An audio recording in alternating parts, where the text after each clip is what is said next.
મિત્રો, એક વખત અમે સુરત ટેક્સટાઇલ માર્કેટ ગયા હતા ને અમે આમ તો નોકરી કરતા બે અલારના હતા. કાકા મોટા બાપાના ભાઈઓ હતા. અમુક ના સમજે, કાકા મોટા બાપા દેશી ભાષા છે એટલે કાકા બાપાના ભાઈઓ હતા. એકનું નામ રામદેવ હતું ને એકનું નામ કરશન હતું.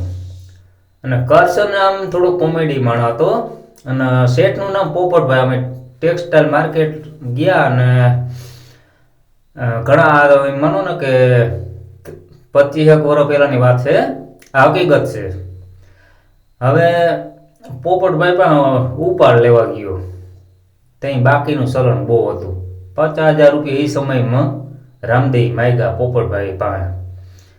પછી પોપટભાઈ પાસે હા પાડી કે હાલો નહીં કે 2-3 દીમાં તમને આપું કે કાંઈ વાંધો નહીં. પછી કરશને અમને શું વાત કરી એ કે ભીમા પોપટો મરવાનું થયું એ કે હા એ કે આમાં રામદે રૂપિયા દે બે નહીં કે ને 50,000 ભલે દઈએ કે. પછી એવી વાત કરી ને એ કે અમારા રામદે ઘણા માટી ગજરા માળું એવો પણ હું કે એ વળી હું પણ તો કે આગળ કહું કે.